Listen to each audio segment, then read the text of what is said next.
Hey folks and hip fans, your blind dyslexic here, coming back from Wendy's. Yes, I walked all the way up that direction. So I had to stop off by Target and pick up Tammy, my stepmom, a little gift card because she's planning on getting not an Xbox, get an iPad or something along that, an Android like that. So I figured I might as well just stop off at Wendy's and grab. I had the pretzel bun thing. Not bad. I mean, it's just like a regular burger on an extra toasted bun. I mean, that's all it pretty much is. So it was good. But I'm going to redo my Teenage Mutant Ninja Turtles review. Basically, I was a little bit apprehensive, but now when I saw it, not bad. Bay did a pretty good job at it. It wasn't Transformers Revisited. The only problem I have with it, right off the bat here, it's one of those. April O'Neil is connected to their origin. Apparently, her father was assisted. Ooh, somebody got snatched. Ooh, somebody, I think, ran a red light. Ooh, uh-oh. No, not in the movie, just about now, those sirens you heard. But nonetheless, no, her father apparently was a scientist that was trying to find the secret of this plague. So, because he had learned, so if it broke out, they've got the one up. And the turtles end up having held the secret of it. But anyway, nonetheless, other than that, it was a decent movie. It was real good the way they put it together. There was a few harkens back to the series and the comic books, which, in other words, the 80s and all that, which was slipped in there real good. And Shredder's outfit, oh man, that scene where you see where the blades seem to come back to him, I thought it was just a unique way of them in the film itself to pretty much re-show how everything went. But no, I'm not going to say a word. There is something extra about that you got to see to believe. Man, that was excellent. Okay, yes, I'm in an underpass, so I'm going to hold off till I get from underneath it. But the action was well placed. Yeah, there was a few hokey spots there. There's a few funny spots there. In particular, one of the funny parts was when they start doing a little beat and a little improv and while waiting in the elevator. Sort of, if in a way, if you think about it, ever since the Blues Brothers, people have been trying to create a unique elevator scene. That's the way it looked like. If you think, when you see the scene, you'll understand what I'm talking about. If you saw the Blues Brothers, to me, ever since the Blues Brothers, people have been trying to create a very unique Blues Brothery type setup to an elevator scene.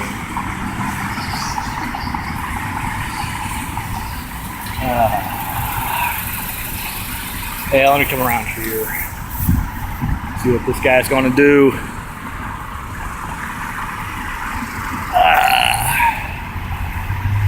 Okay, I'm going to cross right now.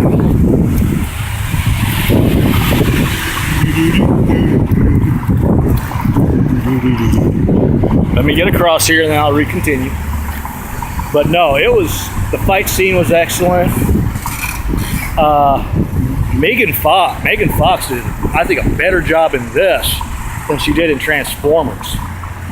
In Transformers, she was just simple eye candy. Well, there's a few eye candy scenes in this one too, particularly when they were rushing to save everybody. In particular, I wouldn't have mind being the truck driver. I really wouldn't. The one time there's a truck driving scene that you really wish you were the driver at one point. Oh, and they do the whole yellow jacket thing just perfectly. Well, I was going to cross after this, but you got this guy who's just speeding along and he's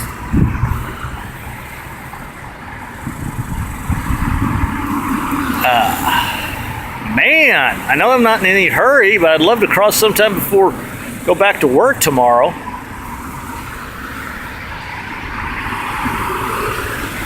Just give me about 5 seconds worth of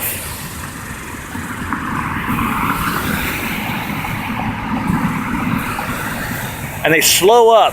They're just going at the right pace. They're just timed just right. After this dude, I'm going to cross. But no, the action is real well paced. Megan Fox, I think, does a really good does a really good April O'Neil.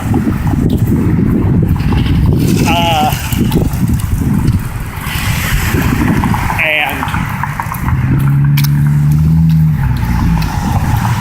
all the turtles are done very intricately. They have their own personalities, their own style, and the way they fix them, it actually works better with them like this, now that I think about it. And they do the origin in a very good style. You hear Splinter in the beginning, and then you learn later on the whole connection with April and Shredder, all that. I have to say, even the final battle, poor Vince, I start feeling sorry for him because he's got a crush on April, and he doesn't know how to say it or tell her. There's not an Easter egg per se at the very end of this movie, but don't check out too early from the credits.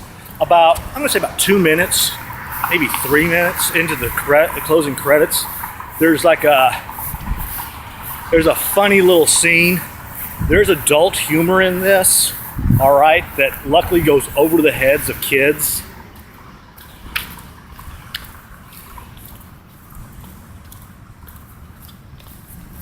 Yeah, because even though this is a Turtles movie, I personally would not take a kid younger than a certain age.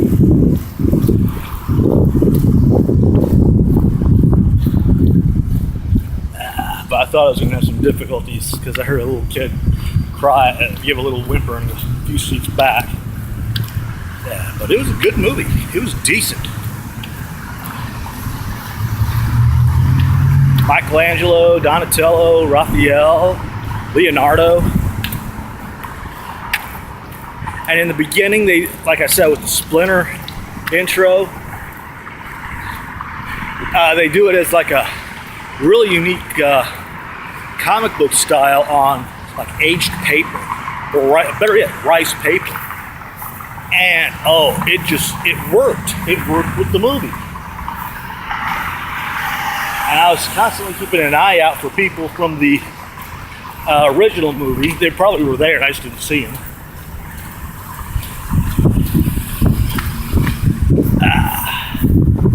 Man, it's warm out. There was the mutagenic. They used the mutagenic. They were using the turtles as test subjects. And there was one crack that he did is we could have used rabbits. And you There's one part where they learn about the turtles' whereabouts, and pretty much guess that Sax is not on the up and up. And right the minute you see what he hands her, you knew full well what that was for. Because you look at it and you think, there's something wrong with this item, and it's guessed right.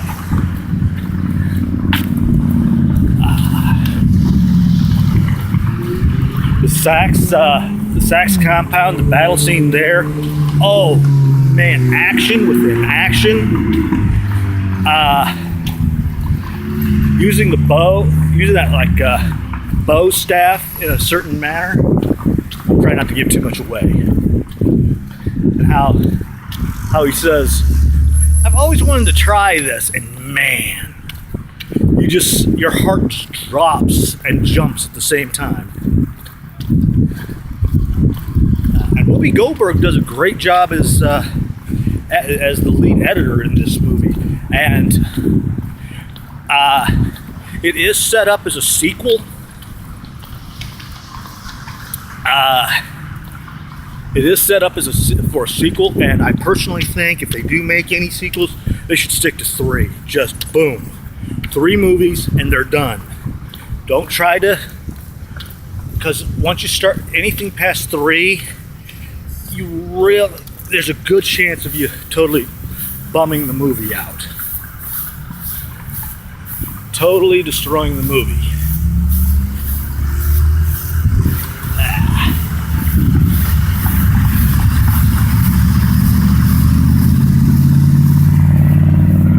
Yeah, I did another review coming back, and I just thought I missed a lot on that first one, so I just deleted it and wait till I started coming back from Wendy's.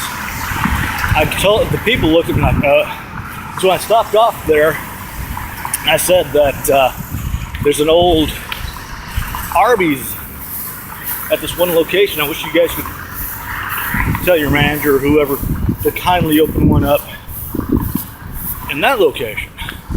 There's your brief break. And now, review time here on The Blind Dyslexic. Yes, I'm giving you TBD at the movies. I have a very unique way of rating movies. You've got full price and matinee, self-explanatory. Dollar movie, which is sort of like a second run movie joint before it goes to DVD. And that's got 2 connotations. You can either wait for it to come to DVD or determine whether it's good enough for your collection. And then it starts dropping from there. You got TV, Saturday, Sunday matinee, late, however late show. Descriptions will be down below. And after that, we've got VHS and Beta. And for all of us who remember the old video cassette days, you know things must be going bad when they drop to that low. But I'd say overall action and utilizing Megan Fox as April O'Neil. Oh God, I wanted to be a truck driver so much. Sorry. Excuse me. Full price. Great adaptation and keeps you interested in the movie. Matinee. Definitely a matinee movie. And overall, sort of the cherry on the top of the sundae, or the pepperoni on the top of the pizza, I have to literally say, all in all, DVD worthy.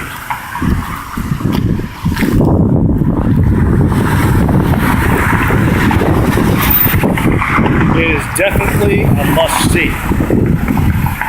Because when I was a bit apprehensive. I mean, yeah, I understood. I knew there was going to be some changes, but I was expecting a Transformer-esque type of movie, but in the end, folks and fans, perfect.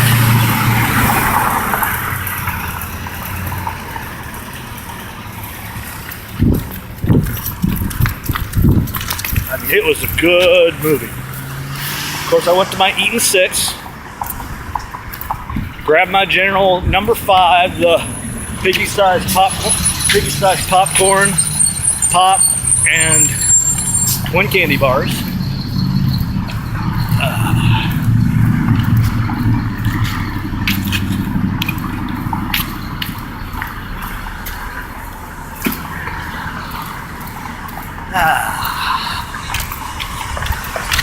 And that was well worth it. And then I stopped off at Target and Wendy's to top the day off. Now I'm gonna head home, upload ya, and hopefully all you lovely folks will see this and want to go see the movie.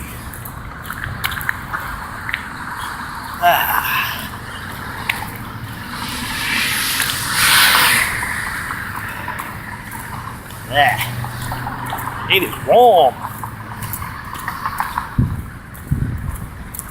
I'm Scott McCowan, your blind dyslexic. Please subscribe and leave your 2 cents down in the doobly-doo. That direction. That's the doobly-doo. And kindly please make a donation to the Heroes at Home or Cancer Sucks. 2 great charities that do a world of good for our military men and women and those suffering from cancer. To all those in the military, thank you. Keep the great job and stay safe. You're always in our hearts. To all you folks suffering from cancer, please get well soon. You too are always in our hearts.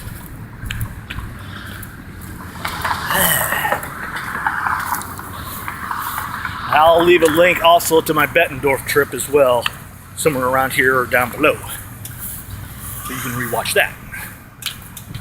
Nonetheless, I'm your blind dyslexic. There be my direction. There be my feet. Oh, I am too full to even think of that. There be my feet. There be my pretty face. Hi-de-ho. Hello there. Hello. How you doing? You look very, very pretty, you know that. Just pretty face and your pretty face. We should get together. Yes, I'm talking to all the women out there.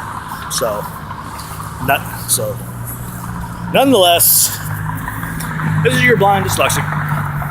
Smoke 'em if you got 'em. Down it if it's on tap. Ciao for now.